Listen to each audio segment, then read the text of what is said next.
La pequeña de la Mermeja. Autora Zaida Santos. Sus ojos miraban tras la maleza, escondida siempre, aterrorizada por el ruido constante de los motores y los frenos de aire de los camiones, por el zumbido que hacen los autos al cortar el aire por la velocidad. Camina lentamente, con su cabeza abajo, como si meditara, como si llevara el peso del mundo a cuestas. De vez en cuando levanta la mirada, quizás para percibir la realidad cruel de sus circunstancias. La mayor parte del tiempo, la calma reina en aquel paraje extraordinario, formado por murallas montañosas y profundos precipicios, donde la muerte crea su propia tumba, tragándose por completo aquellos que han cedido al sueño o a los placeres banales de una sociedad en decadencia. Su corazón, dócil y abnegado, y la ternura de su carácter, habitan entre los fantasmas torturados que solo en las noches se atreven a ir y venir por la gran loma que une los pueblos santificados de San Juan y San José. La Mermeja es su hogar desde hace algunos meses, cuando fue abandonada por quienes debían amarla y protegerla. Aquel día gris, cuando la infamia arrancó con violencia el más lastimero aullido y la sociedad acogió en su seno a esta pequeña criaturita de Dios, aquel día gris, la humanidad, una vez más, se hacía menos humana. El tiempo pasaba y ella crecía, aunque seguía pequeña. Su cuerpo delgado y gastado del calor, del frío, de la lluvia, dormía cada noche bajo la luz de la luna y la brillantez de las estrellas, acurrucada solo con el calor de su propio cuerpecito. El tiempo siguió pasando y la pequeña de la Mermeja maduró su cuerpo y sin saberlo atrajo seres semejantes a ella, pero movidos solo por sus instintos. Por algunos días, arropados por la lujuria, ella fue arrasada sin control, rompiéndole sin escrúpulos su indeleble y frágil cuerpecito. Luego de estos días, todo pasó y ella volvió a estar sola. ¿Conoces el rostro de la soledad? ¿Alguna vez la has visto? Pues basta con mirar a los ojos a un perro de la calle para entenderla, para conocerla en su más profunda y agónica desesperanza.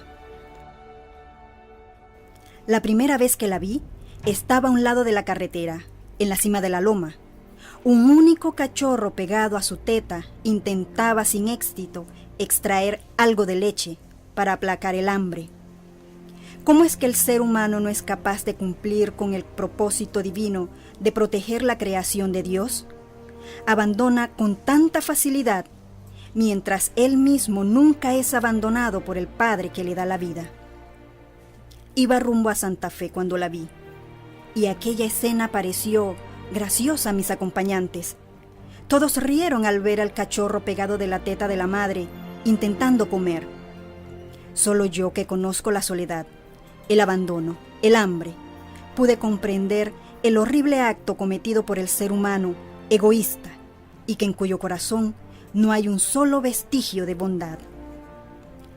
Seguí mi camino, meditando la escena, para unos graciosa, para mí terrible y despiadada, esa calamidad intolerable que otros olvidan enseguida. Pensaba en cuántos padres abandonan a sus hijos, así como abandonan una mascota que les estorba, y los olvidan. ¿No pensamos acaso que cometemos un pecado?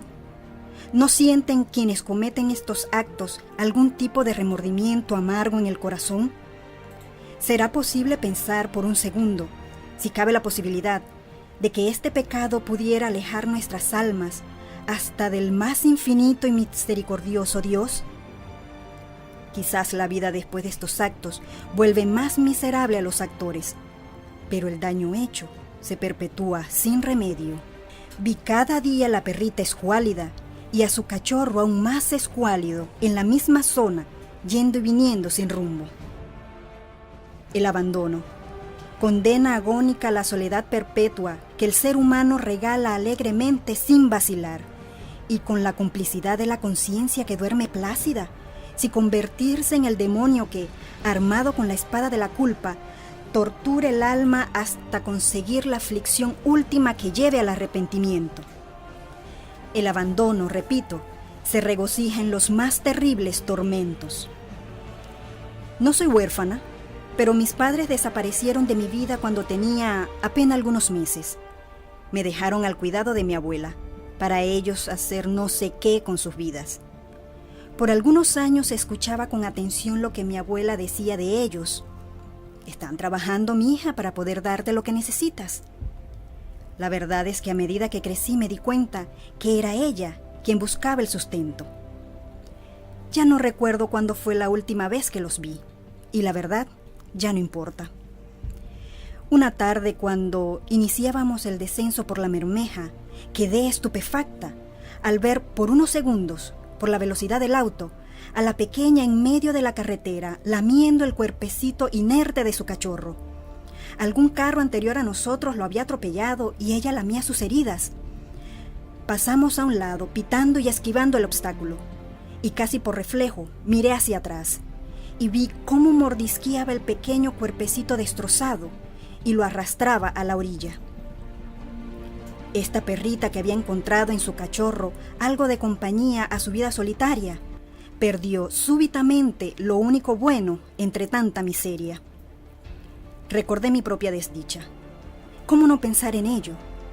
Y el disgusto e irritación rompieron en mi mente un aliento de pestilencia. La amargura del odio oprimió mi pecho.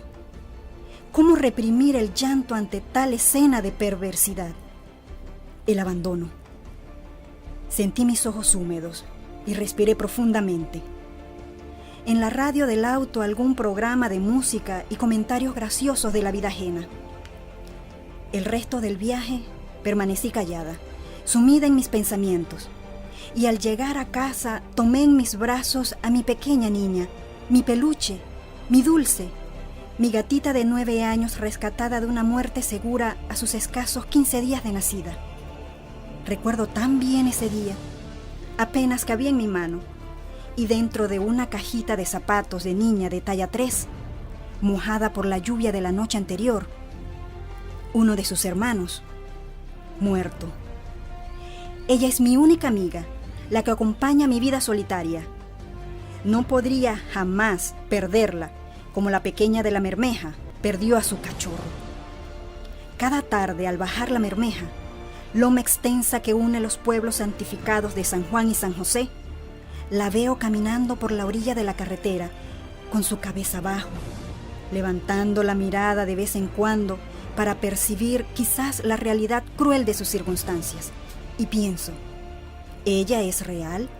¿Será que aún es real? ¿O seré ahora solo yo quien la ve?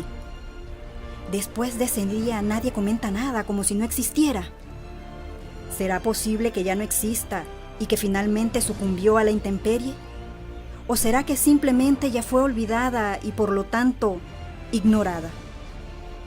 ¿Cuántos corazones humanos han sucumbido a la condena agónica del abandono y la soledad y siguen moviendo sus cuerpos vacíos por dentro?